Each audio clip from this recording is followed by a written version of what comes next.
Assalamualaikum warahmatullahi wabarakatuh. Hari ini kita akan mempelajari teks prosedur. Nah, teks prosedur ini ada di KD 3.5 dan KD 4.5. KD 3.5 ini mengidentifikasi teks prosedur tentang cara melakukan sesuatu dan cara membuat sesuatu dari berbagai sumber yang dibaca dan didengar. Kemudian KD 4.5-nya menyimpulkan isi teks prosedur tentang cara melakukan sesuatu atau memainkan sesuatu yang dibaca atau didengar. Nah, tujuan dari teks ini itu untuk menentukan ciri umum teks prosedur, untuk menjawab pertanyaan isi teks prosedur, serta untuk mendemonstrasikan teks prosedur.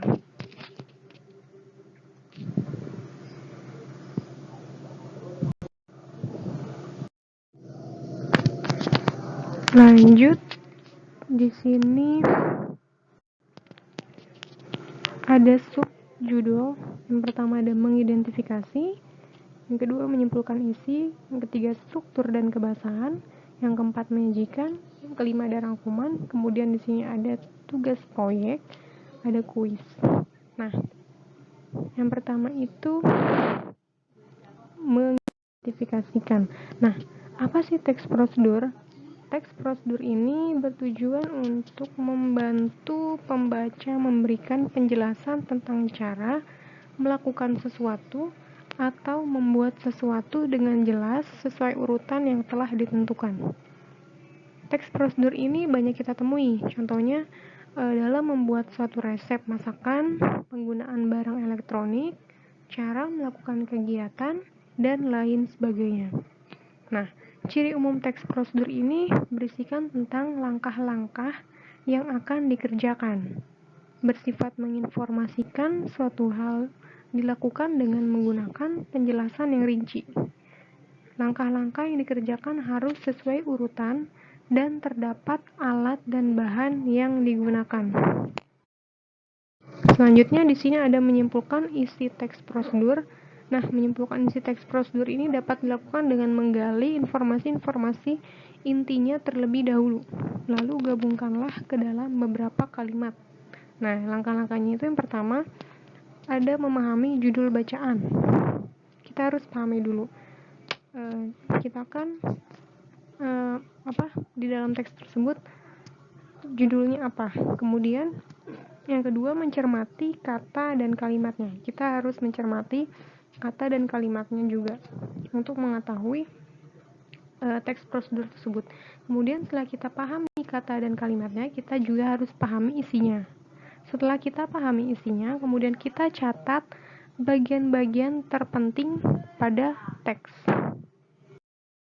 Selanjutnya di sini ada struktur dan kebahasaan. Yang pertama itu ada struktur. Nah, struktur teks prosedur ini ada 3 bagian, yaitu alat dan bahan. Nah, alat dan bahan ini apa sih maksudnya? Maksudnya adalah hal-hal yang diperlukan dalam kegiatan atau dalam suatu pengerjaan sesuatu. Nah, yang kedua itu ada langkah-langkah. Langkah-langkah itu adalah urutan mekanisme kegiatannya. Dan yang ketiga adalah penutup. Untuk ini berisikan saran atau anjuran. Selanjutnya, kebahasan teks prosedur. Apa saja sih unsur-unsur kebahasan dari teks prosedur? Nah, unsur-unsurnya itu adalah yang pertama ada pernyataan imperatif atau perintah. Nah, maksudnya ini adalah dalam teks prosedur harus menggunakan kalimat imperatif atau kalimat perintah. Contohnya itu adalah tolong matikan keran itu, atau tolong ambilkan barang itu, atau potong-potong daging menjadi beberapa bagian, seperti itu.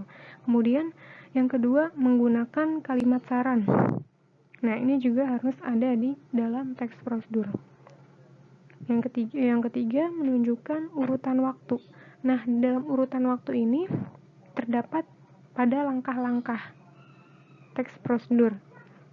Itu yang pertama Yang pertama kita disuruh melakukan apa dulu, yang kedua kita juga ngapain, dan yang ketiga dan seterusnya. Itu yang menunjukkan urutan waktu atau langkah-langkahnya. Kemudian yang keempat, menggunakan kalimat larangan. Contohnya, jangan masukkan daging ke freezer atau sebagainya dan yang lainnya. Ini merupakan unsur-unsur kebahasaan dari teks prosedur. Selanjutnya, menulis teks prosedur. Bagaimana sih langkah-langkahnya atau cara-cara kita untuk menulis teks prosedur? Nah, di sini ada langkah untuk menyusun teks prosedur yang harus kalian cermati. Yang pertama itu ada menentukan tema, yang kedua merumuskan tujuan penulisan, yang ketiga mengumpulkan data, alat atau bahan, yang keempat membuat urutan langkah-langkah. Nah, yang pertama ini kita harus menentukan temanya terlebih dahulu. Apakah kita ingin membuat minuman, atau kita ingin membuat makanan, atau kita akan membuat cara untuk mengerjakan sesuatu gitu. Selanjutnya yang kedua, merumuskan tujuan penulisan. Setelah kita tentukan tema, kita harus tahu tujuan dari penulisan teks prosedur itu untuk apa. Misalkan ketika kita ingin menggunakan tema makanan, contohnya membuat nasi goreng, berarti kita harus mengetahui tujuan penulisannya itu. Tujuannya membuat nasi goreng itu untuk apa gitu. Selanjutnya yang ketiga itu ada mengumpulkan data, alat atau bahan. Nah, kita juga harus mengumpulkan data, alat dan bahan-bahannya. Bagaimana kita dapat bisa membuat nasi goreng tanpa adanya data, alat atau bahan. Jadi kita harus mengumpulkan alat atau bahan. Nah, kalau ingin membuat nasi goreng, pastikan alatnya itu ada penggorengan, kemudian pisau, kemudian ada talenan, ada piring dan sebagainya. Dan bahannya itu ada nasi, ada telur, ada daun bawang, ada minyak dan sebagainya. Kemudian yang keempat, membuat urutan langkah-langkah. Nah, setelah kita kumpulkan data, alat dan bahan, kita juga harus membuat urutan langkah-langkahnya. Yang pertama, biasanya nasi gorengnya harus diapain dulu sebelum digoreng gitu. Itu merupakan cara untuk menulis atau menyusun teks prosedur. Kemudian di sini ada rangkuman. Di sini ada tugas.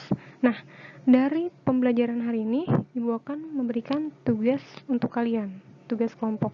Nah, satu kelompok ini terdiri atas 4-5 orang. Dan setiap anggota kelompok bertugas untuk mencari 2 buah teks prosedur dengan tema yang berbeda. Gitu, jadi tidak boleh sama. Misalkan kelompok 1 mengambil tema minuman, dan kelompok 2 itu harus makanan atau yang lainnya. Jadi tidak boleh sama. Kemudian mengidentifikasi ide pokok dalam teks tersebut. Setelah itu kalian simpulkan setiap teks yang kalian temukan. Dan kemudian hasilnya itu kalian buat clipping dengan rapi. Atau kalian buat makalah dengan rapi. Setelah kalian buat makalah, jangan lupa untuk mencantumkan nama setiap anggota kelompok. Kemudian kalian juga cantumkan teks yang ditemukan, juga sumber teks dengan lengkap, yaitu nama sumbernya, tanggal publikasinya, dan sebagainya. Kemudian kalian kumpulkan hasilnya pada guru kalian atau saya untuk mendapat penilaian. Selanjutnya di sini ada kuis. Nah, setelah kita mempelajari pembelajaran tersebut, tahukah kamu apa kegunaan dari teks prosedur? Mengapa teks prosedur harus sesuai dengan urutan langkah yang telah ditemukan? Kemudian berikan contoh jenis pola pengembangan teks prosedur. Dan selanjutnya, menurut kalian apa sih manfaat dari teks prosedur? Oke, mungkin itu saja saja yang dapat Ibu sampaikan mengenai pembelajaran kita hari ini, teks prosedur. Semoga bermanfaat untuk kita semua. Kurang lebihnya mohon maaf. Wassalamualaikum warahmatullahi wabarakatuh.